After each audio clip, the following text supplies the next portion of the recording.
태초에 테오스가 있나이다. 테오스, 빛과 어둠을 나누고 낮과 밤을 나누었다. 하늘과 땅을 가르고 땅과 바다를 나누었다. 세계 창조가 왔노라. 테오스, 다음으로 엘을 창조하고 말라크를 창조하였더라. 말라크를 본떠 동물을 창조하고 자신을 본떠 인간을 창조하였으니 세계는 낙원이니이다. 이윽고 인간이 늘어나 땅에 가득 찼으니 인간이 가로되 우리는 테오스의 형상이니라. 그렇다면 우리는 엘과 말라크를 이길 수 있으리라. 말라크의 형상인 동물들을 우리의 가축으로 삼자. 말라크들이 가로되 보라, 인간이 동물들을 가축으로 삼는 것을 우리는 인간을 가축으로 삼으리요 그리 아니하면 죽이리라 하였더라. 여기에 말라크와 인간의 싸움이 시작되었으니 그 수는 각각 2억이자 전쟁은 40년에 이르렀느니라. 7엘의 일원 프로메스, 인간을 돕고자 땅으로 내려와 인간과 교제했으니 프로메스와 인간 사이에서 태어난 아이, 이것이 네피림이니라. 싸움 끝에 프로메스는 죽고 말라크가 승리하니라.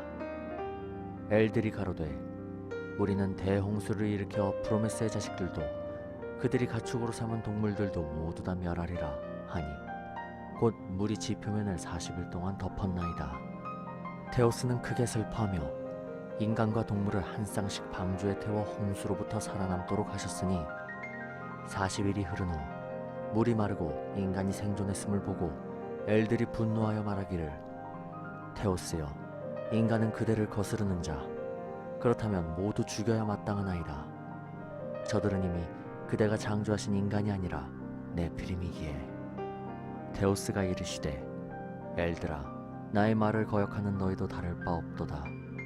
인간이 다시 늘어나고 땅에 가득 찰 날까지 나는 나와 너희들을 봉인하고 인간이 과연 우리를 거스르는 자들이 될지 확인하리라. 한 아이가 바닷가에서 놀고 있습니다. 와, 저게 뭐야? 가면라이더 아기토 시작.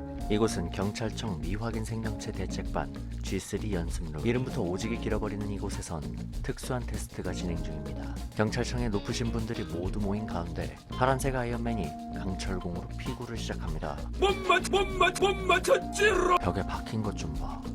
이런 공으로 피구하는 걸 보면 단단히 미친 게 분명합니다. 아싸, 잡았으니까 목숨 하나 추가. 높으신 분들께선 환상적인 피구 실력에 흡족해 보이는 표정입니다. 이 여자는 오자와 스미코, 파란 아이언맨, 아니 G3라는 이름의 강화 슈트를 제작한 천재 과학자입니다. 그리고 이 쾌남이 G3의 장착자인 히카와 마코토, 이 작품의 귀염둥이를 맡고 있습니다. 아잉 귀여워. 경찰청에선 특수본부를 세워 바닷가에서 발견한 이상한 구조물을 연구하고 있습니다. 수석 연구자의 말에 따르면 초고대 문명의 퍼즐이라고 합니다. 우리 히카와 꿍이 연구본부에 놀러와서 초롱초롱한 눈으로 물어봅니다. 누가 뭘 위해서 이런 걸 만든 거죠? 일본의 네로라 하는 천재들이 모여서 연구 중이니 당연히 그런 것쯤 이미 모른답니다. 이곳은 어딘가의 학교. 여학생들이 배구를 하고 있군요. 응? 엄마나 세상에나. 아저씨 거기 어떻게 들어가셨어요? 야, 벤트다. 어느 대학교의 교수실. 이 사람은 심리학 교수인 미스기 요시이코. 요시이코는 학생들과 졸업 논문에 관한 이야기 중입니다. 한 학생이 졸업 논문 주제로 초능력자를 선정했다고 합니다. 내가 널 잘못 가르쳤구나. 한 남자가 교수실을 방문합니다. 순박한 시골 청년 같은 이 남자의 이름은 스가미 쇼이치. 이제 막 도시의 상경에서 유행을 따라가고자 미용실에 갔다가 3만원짜리 파마를 바꾼 것 같은 머리 스타일이 인상적입니다. 쇼이치는 요시이코가 깜빡한 물건을 갖다 주러 찾아온 곳이었습니다. 쇼이치는 사정이 있어서 요시이코네 집에 얹혀 살고 있습니다. 그래서 잔심부름을 도맡아 합니다. 현대판 노비 및 새빨간 정렬의 바이크를 타는 이 남자의 이름은 아시하라 료. 건달 영화를 감명 깊게 본 듯한 패션이 인상적입니다. 대학에서 우연히 스쳐 지나가는 쇼이치와 료. 그들은 아직 자신들에게 닥칠 운명을 모르고 있습니다. 누군가 집으로 향하는 쇼이치를 뒤에서 부릅니다. 이 소녀의 이름은 카자야 마나. 마나 역시 사정이 있어 쇼이치와 함께 요시이코네 집에 머무르고 있습니다. 밤이 되고 대학 수영장에서 연습 중인 료. 이렇게 밤늦게까지 뭐 하는 거냐며 코치가 와서 말립니다. 이제 곧 복귀전이 있어서 평소보다 열심히 연습 중인 듯합니다. 얼마 전 오토바이를 타다가 트럭에 치이는 사고를 겪은 료는 기적적으로 살아남아 다시 수영 선수로 복귀합니다. 그런데 조금 이상한 것이 코치의 말에 의하면 사고 전보다 오히려 기록이 좋아졌다고 합니다. 의미심장한 표정의 료. 한편 히카와 끙은 밤낮으로 G3의 테스트를 하고 있습니다. 훈련이 끝나고 히카와 끙은 오자와에게 근처 중학교에서 일어난 살인사건에 대해 이야기합니다. 여학생들이 운동장에서 발견한 변태, 아니 시체에 관한 이야기입니다. 나무에 억지로 우겨 넣어진 듯한 이상한 시체. 상식적으로는 있을 수가 없는 살해 방법입니다. 우리의 히카와 끙은 그러한 시체로부터 무언가 알 수 없는 느낌을 받는 모양입니다. 료의 복귀 전 당일 경기 중 원인을 알 수 없는 고통을 호소하며 료는 실격되고 동시각 또다시 발견된 있을 수 없는 방법으로 죽은 시체. 이번 피해자는 지난번 피해자의 아버지입니다. 우리의 히카와 끙은 수사 과정에서 피해자의 부인에게 이런저런 질문을 하지만 쓸만한 정보를 얻지는 못합니다. 그때 등장한 호조 도오루. 호조는 미확인 생명체 대책반이 나설 일이 아니라며 히카와 끙 보고 이 사건에서 손을 떼라고 말합니다. 이때부터 시작되는 둘의 악연. 병원으로 이송된 료. 무언가 몸에 이변이 일어나고 있는 모양입니다. 쇼이치는 집에서 요시히코의 아들 타이치와 함께 마당에서 정원을 꾸리고 있습니다. 마나는 그런 쇼이치를 보며 그가 농가 출신이 아닌지 물었지만 쇼이치는 아무것도 모른다는 표정. 그렇습니다. 스가미 쇼이치는 기억상실증으로 인해 자신이 누군지 모르는 상태입니다. 밤이 되고 피해자의 부인이 사건의 실마리가 있다며 히카와 끙을 불러냅니다. 약속 장소에 나온 부인은 무언가에게 노려지고 괴물 등장. 습격당하는 부인. 그 시각 쇼이치와 료는 동시에 알 수 없는 두통을 느낍니다. 결국 부인은 살해당합니다. 뒤늦게 도착한 히카와 끙이 현장에서 부인의 것으로 보이는 가방을 발견합니다. 가방 속에 들어있던 이상한 사진. 덩달아 시체도 발견합니다. 흠마나 세상에나. 마침 근처에 있던 괴물이 나타나 히카와 끙을 습격하지만 그냥 던져버리고 제 갈 길 가네요. 저 자식이 날 무시해? 안 돼서 친구 불러야겠어. 여보세요? 히카와 끙. 히카와 끙의 부름을 받고 G 트레일러 출동. 너 딱 기다려라. 옷 갈아입고 온다. 빨리 채워줘요. 응해. 요시 G3 출동. 마 나와라. 마 거기구나. 빵야 빵야. 비비탄 총을 맞아도 움찔은 할 텐데 괴물은 끄떡없어 보입니다. 뭐지? 버그인가? 그렇게 G3는 구르고 또 구릅니다. 전투 불능. 그때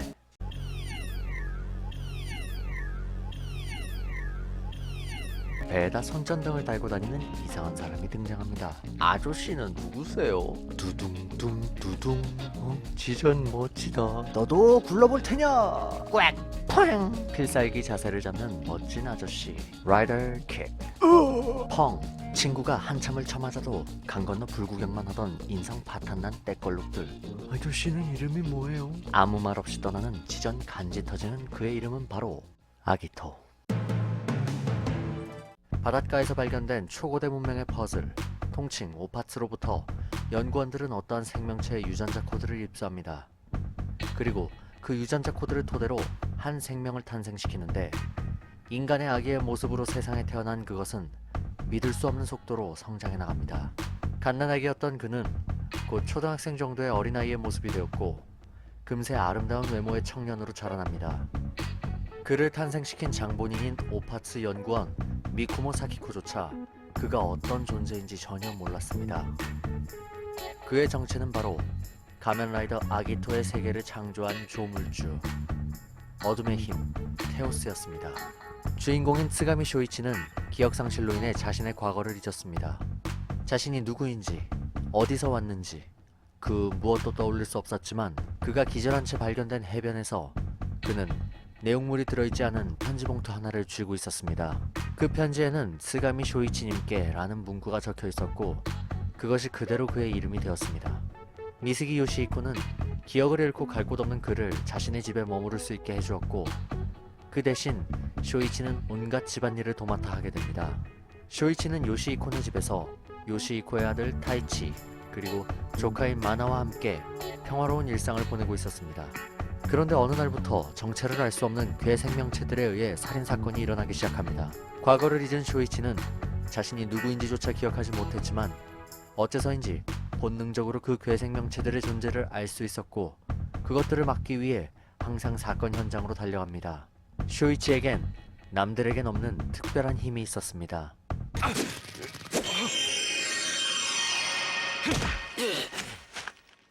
벤심! 그의 정체는 바로 가면라이더 아기토.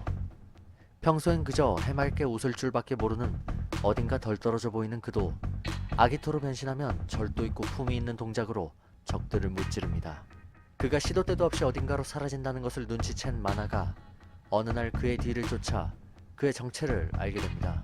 쇼이치는 마나가 혼란스러워할 것을 염려했지만 잠깐의 고민은 있었을지언정 마나는 쇼이치를 있는 그대로 받아들입니다. 하긴 같이 동거하는 요리잘하고 가정적이고 상냥한 오빠가 가면라이더로 변신까지 한다? 못 참지. 저였으면 쇼이치로 유튜브 대박을 노려. 쇼이치가 아기토로서 사건 현장에서 괴생명체와 싸울 때 항상 그곳엔 푸른 갑옷을 입은 전사 G3가 함께였습니다. 2년 전 인간을 아득히 뛰어넘는 초인적인 힘을 지닌 미확인 생명체들이 나타났습니다.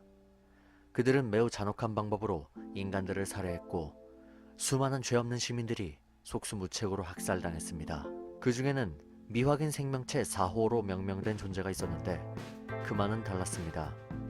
그는 단신으로 수많은 미확인 생명체와 싸웠고 결국 모든 미확인 생명체들을 전멸시키고 호련히 자취를 감췄습니다. 그러나 미확인 생명체의 공포는 여전히 사람들의 뇌리에 깊게 박혀 있었고 경찰청에선 그러한 미확인 생명체가 다시 나타났을 때를 대비하기로 합니다.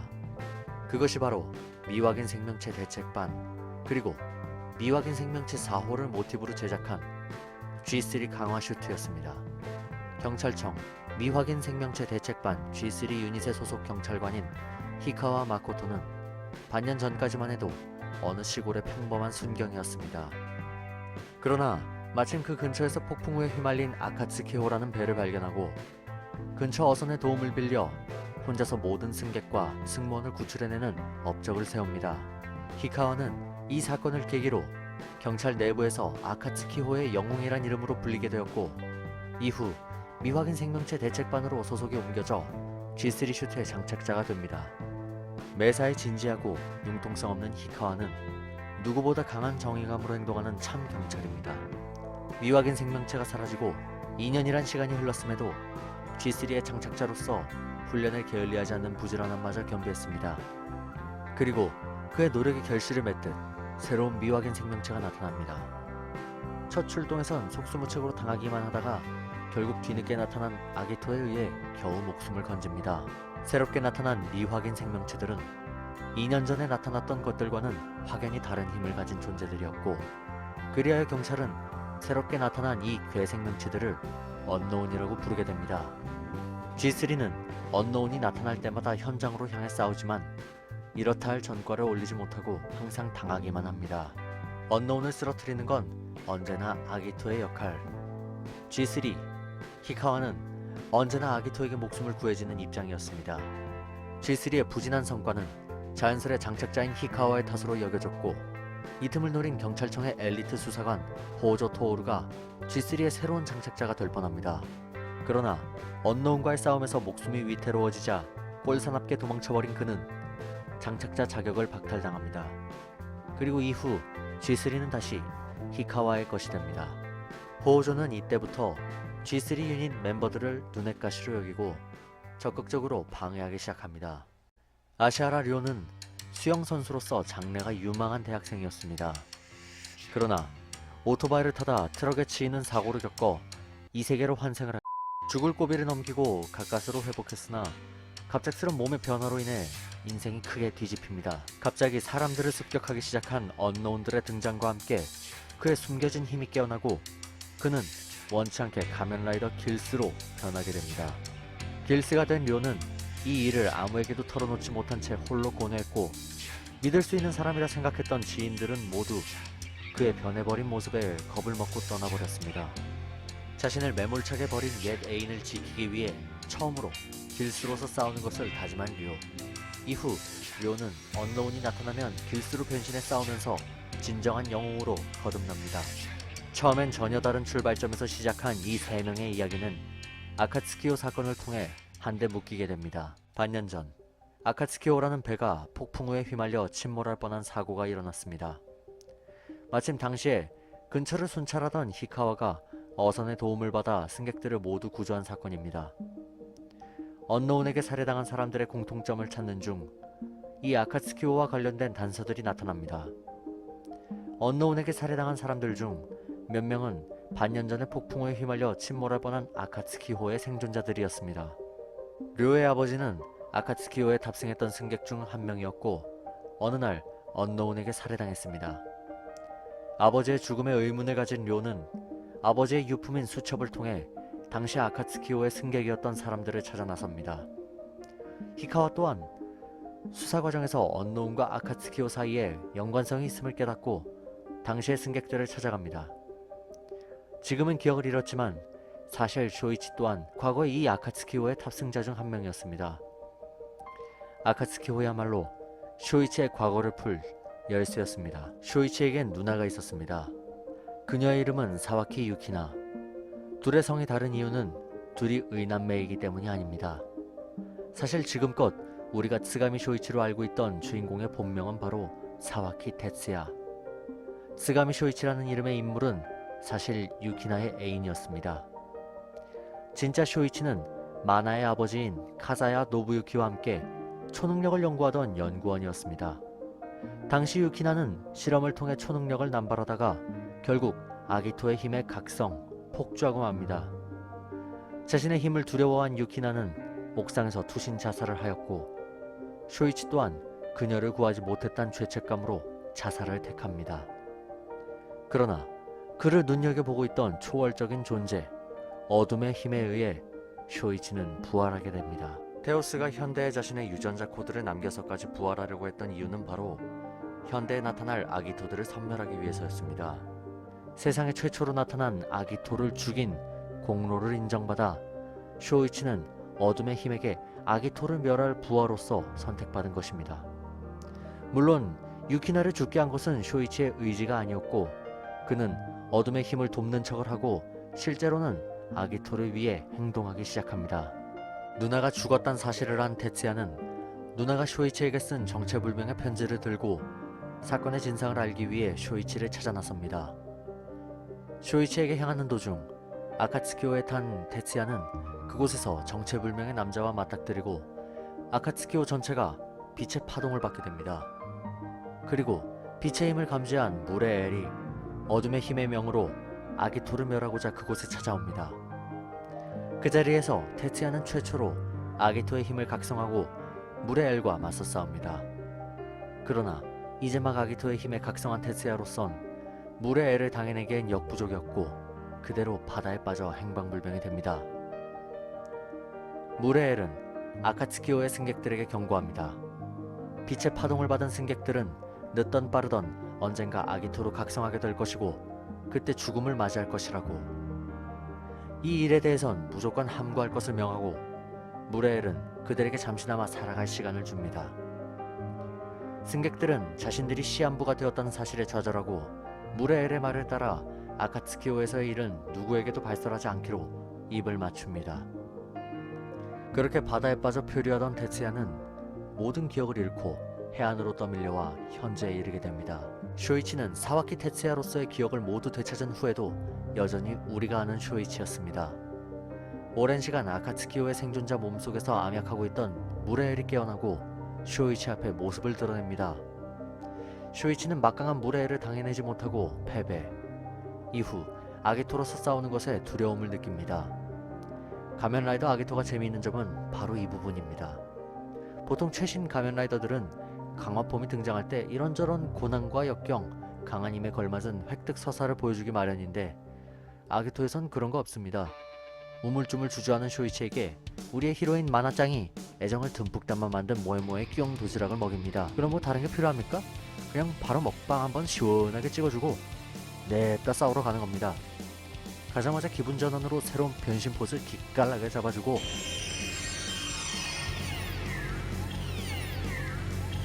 헬심! 바로 그냥 버닝폼으로 변신 뚝딱. 강화도 했겠다. 물의 애를 복날에 개패듯 좁혀버리고 승리를 거머쥡니다. 이게 상남자의 강화폼이지 요즘 것들은. 여기서 멈추지 않습니다. 최종 폼인 샤이닝 폼은 아무런 예고도 없이 버닝 폼으로 투닥대다가